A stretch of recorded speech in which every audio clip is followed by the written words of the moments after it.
guyyaa tokko akka carraa ta'e bakka hojiitii ba'e ariifadhee baay'ee waan an ariifadheef sa'aan 12 ta'ee jira.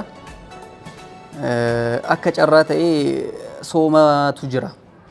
Sooma musliimaatu jira. Sooma sana keessa akka carraa ta'e shaaworii galuuf fiigaan jira. Shaaworii humnumaan utuman kadhadhu soomni natti gahee jira maaloo naan jette haati mana sana.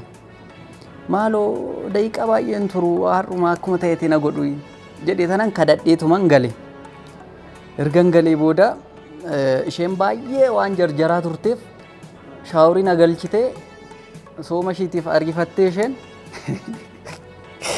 shaaworii ergan galee booda ani shaaworii dhiqachaan jira. Isheen akka yaadutti gaa akka ganama sanatti himtetti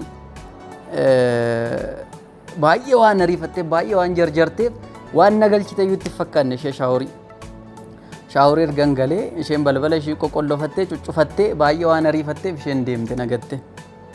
Ani kee shaaworii koo qulqulleeffadheen qaama kiyya dhiqadheen wayyaa kee cuuccuu kiyya jijjiirradhe yeroon balbala banadhee ba'u balballi qulfiidha. Balbala asiin na rukutaa balballi cufaadha. Asiin na rukutaa qulfiidha. Balbala nan dhiibee wanti banamu hin jiru. Asan dhiibee wanti banamu hin jiru. Xiqquma taa'een itti yaade. Duubaan natti cuftee deemte hin deebiti jedhee inuman eega.